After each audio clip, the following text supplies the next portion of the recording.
Kohinoor diamond के बारे में आज मैं आपसे बात करने लगी हूँ, खासकर इसलिए क्योंकि किंग चार्ल्स का जब कोरोनेशन होने लगा तो एक बहुत बड़ा सवाल ये उठा कि क्या कैमिला पहनेगी वो मुकुट जिसमें कोहिनूर लगा है। मगर उससे पहले, वो बात करने से पहले मैं आपको कोहिनूर के बारे में कुछ स्टैटिस्टिक्स बता दूं, कुछ उसकी हिस्ट्री और लेजेंड के बारे में बता दूं। एक्चुअली कोहिनूर का मतलब होता है अ माउंटेन ऑफ लाइट, और उसे कहा जाता है कि गोलकोंडा जो डेक्कन इंडिया में सबसे पहले माइंस, जहाँ पे सबसे पहले पूरे विश्व में सबसे पहले डायमंड माइनिंग जो शुरू हुई वो इंडिया के डेक्कन प्लेटो में ही हुई थी। बाद में, काफ़ी बाद में ब्राज़ील में माइंस मिले और उसके बाद तो बाकी जगह मिले, मगर सबसे पहले डायमंड की जो माइनिंग होती थी इंडिया के डेक्कन प्लेटो में गोलकोंडा में होती थी, और वहाँ से कहा जाता है कि इसे प्राप्त किया गया।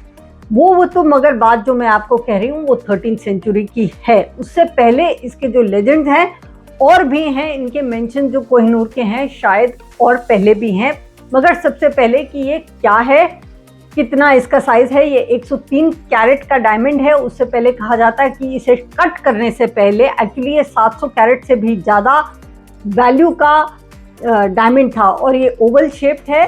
और इसके जो फैसेट्स हैं, जो साइड में जो कट्स रहते हैं डायमंड के, 66 कट्स हैं। तो ये एक बहुत ही लेजेंडरी, इतना बड़ा डायमंड है कि इसकी वैल्यू कहा जाता है कि इसका कोई वैल्यूएशन है ही नहीं, कि लोग कहते हैं इट्स प्राइसलेस, इस पे कोई कीमत लगाना गलत है। मगर फिर भी एक एस्टिमेट है कि कम से कम 10 या 12 बिलियन डॉलर का इसका वैल्यू होगा, इसकी कीमत होगी। एक्चुअली सबसे पहले जो लेजेंड में अगर जाएं तो कहा जाता है कि सूर्य भगवान ने पृथ्वी को कोहिनूर गिफ्ट किया था, और इसका नाम एक्चुअली समयंतक मणि भी कहा गया है, जो आप श्रीमद् भागवत में भी पढ़ते हैं, जो कृष्ण के पीरियड में भी उसका मेंशन आता है। तो ये वही डायमंड है कि नहीं पता नहीं, मगर कम से कम इसका मेंशन है। उसके बाद तो जहाँ इसका पहले मेंशन आया या कहाँ पे पहले इसकी हिस्ट्री, जो रिटन हिस्ट्री है, उसके बारे में भी मैं आपको बताऊंगी। सबसे पहले एक्चुअली कहा जाता है कि विजयनगर एम्पायर, क्योंकि मैंने कहा कि डेक्कन में से प्राप्त हुआ था, वारंगल की एक एरिया, और ये जो मंदिर था इसका नाम था काकाटिया टेम्पल। उसमें जो डेटी था उसकी आंख में लगा हुआ था ये डायमंड, ये कहा जाता है। मगर उसके बाद में अलाउद्दीन खिलजी आए, उन्होंने दिल्ली की सल्तनत यहाँ पे इस्टेब्लिश की, और जो वॉर्स वगैरह रहे राजा के, तो कहा जाता है कि दक्कन से उन्होंने ये डायमंड प्राप्त कर लिया। ये मैं 13th सेंचुरी की बात कर रही थी। उसके बाद अलाउद्दीन खिलजी के टाइम पे आ गई, और वहाँ से उन्होंने प्राप्त करके वो नॉर्थ इंडिया में इस डायमंड को लेके आ गए। उसके बाद वो जो डायमंड था वो इब्राहिम लोदी को पास गया, जिसने कहा जाता है कि जब बैटल ऑफ पानीपत हुई और जब बाबर, जो एक पर्शियन इन्वेडर था, उसने आया और बैटल ऑफ पानीपत जब उसने जीत ली बाबर ने, तब एज अ गिफ्ट उसको कोहिनूर मिला। और ये बाबर नामा जो बाबर ने लिखा था उसमें सबसे पहले ये रिकॉर्डेड है, ये ईयर है 1526, जहाँ इसका कोहिनूर के नाम से ये रिकॉर्डेड है, और ये बाबर नामा के अंदर ही रिकॉर्डेड है। उसके बाद सेकंड टाइम जो रिटन मेंशन आता है वो शाहजहां के पीरियड में आता है, और वो था 1628 में, जहाँ पे कहा गया कि कोहिनूर को पीकॉक थ्रोन जो मुगल एम्पायर की थी उसमें गढ़ा गया था, और जो पीकॉक थ्रोन थी उसको 7 साल लगे तकरीबन बनने को, और कहा जाता है कि पीकॉक थ्रोन की अकेले की वैल्यू ताजमहल से 10 गुना ज़्यादा वैल्यू में थी, और खासकर इसलिए क्योंकि उसमें कोहिनूर लगा हुआ था। उसके बाद एक और आता है कि नादिर शाह ने जब एक्चुअली मुगल पीरियड का एम्पायर डिक्लाइन में आ गया, और उसके बाद जो Mughal emperor, last Mughal emperor जिसे बोला जाता है कि मोहम्मद शाह था, उसको इन्वेड किया अफगान किंग नादिर शाह ने। और जब नादिर शाह आया और उसने डिफीट किया, उसके बाद एक कहते हैं कि फीस्ट दिया दोबारा रीइंस्टेट करने को मोहम्मद शाह को, क्योंकि नादिर शाह का जो पूरा एम था वो इंडिया में रह के और यहाँ पे राज्य करना नहीं था, वो सिर्फ लूटने आया था कि मैं पैसे बहुत सारे जमा करके यहाँ से, उसने जो सुना था कि एक गोल्डन बर्ड है इंडिया, यहाँ पे इतना पैसा रहता है, तो वो लूट के अफगानिस्तान वापस ले जाना चाहता था।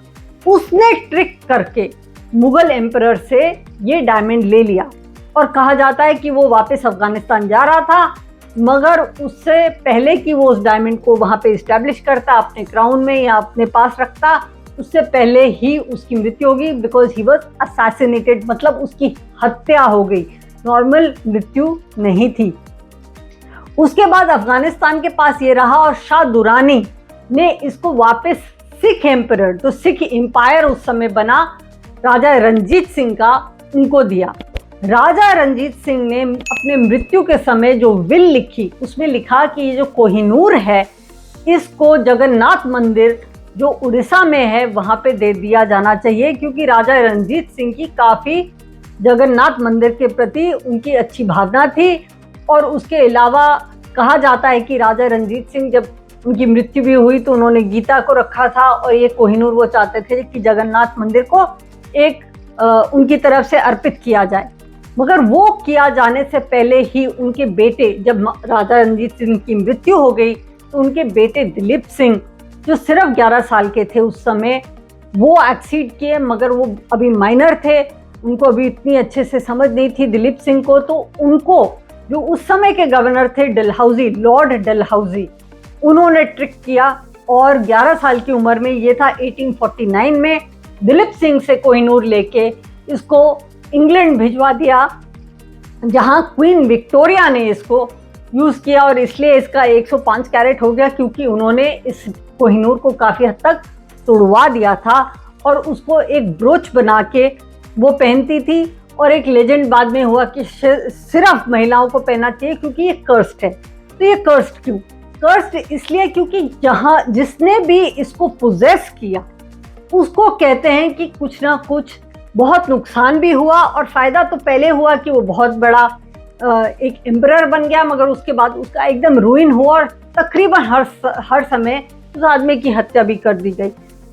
पहले तो अगर हम माने कि ये समयंतक मणि था तो कृष्ण पे आरोप आया कि उन्होंने चुराया, तो इसका एक कर्स का नेगेटिव कॉन्नोटेशन हुआ। उसके बाद विजयनगर एम्पायर डिक्लाइन किया, उसके बाद दिल्ली सल्तनत डिक्लाइन की। तो ये सब बोलते हैं जो भी कोहिनूर लेता था उसके बाद एकदम उसका डिक्लाइन हो जाता था। जैसे शाहजहां के पास जैसे ही पहुंचे और उसने अपने थ्रोन में लगा दी तो उसके बाद मुगल एम्पायर एकदम पेरिश हो गया। नादिर शाह ने मुगल एम्परर को ट्रिक करके मोहम्मद शाह को ली तो उसकी हत्या हो गई। और जब राजा रंजीत सिंह के पास वापस कोहिनूर आया तो सिख एम्पायर खत्म हो गया। और लास्ट में जब ब्रिटिशर्स ने इसको ट्रिक करके ले लिया और लंदन भेज दिया तो ब्रिटिश कॉलोनाइजेशन, जो एक इतना बड़ा विस्तार था, ब्रिटिश एम्पायर पूरे वर्ल्ड में ब्रिटेन का एक साम्राज्य था, वो एकदम खत्म हो गया। और धीरे धीरे सारी कॉलोनीज अपने आप को इंडिपेंडेंट डिक्लेयर करने लग गई। आप जानते हैं भारत ने भी अपना इंडियन इंडिपेंडेंस ब्रिटेन से ले लिया। तो एक ब्रिटिश एम्पायर का तकरीबन खत्म हो गया। इसलिए कहते हैं कि ये कोहिनूर कर्स्ड है। एक्चुअली इसमें कहा जाता है कि इसके अंदर जो डायमंड का जो बीच का पार्ट है उसमें एक बहुत बड़ी लाइन है, और कहते हैं कि चाहे जितना उसको पॉलिश कर लो और चाहे जितना कट कर लो, वो जो अंदर की, जो डायमंड के अंदर एक दरार है वो नहीं जाती। और वो भी शायद किसी ना किसी तरीके से इस लेजेंड के साथ एसोसिएटेड है और इस कर्स के साथ एसोसिएटेड है। और क्वीन विक्टोरिया ने ये लिख दिया था, ओनली गॉड और women can wear it and if a man wears it he will be destroyed. मतलब यहाँ सिर्फ महिला पहने या भगवान पहन सकते हैं, कोई भी पुरुष पहनेगा तो उसकी हत्या हो जाएगी और उसका सारा साम्राज्य एकदम चौपट हो जाएगा। इसी कारण कहा जाता है कि क्वीन एलिजाबेथ ने पहन लिया था इसको, क्योंकि वो महिला थी।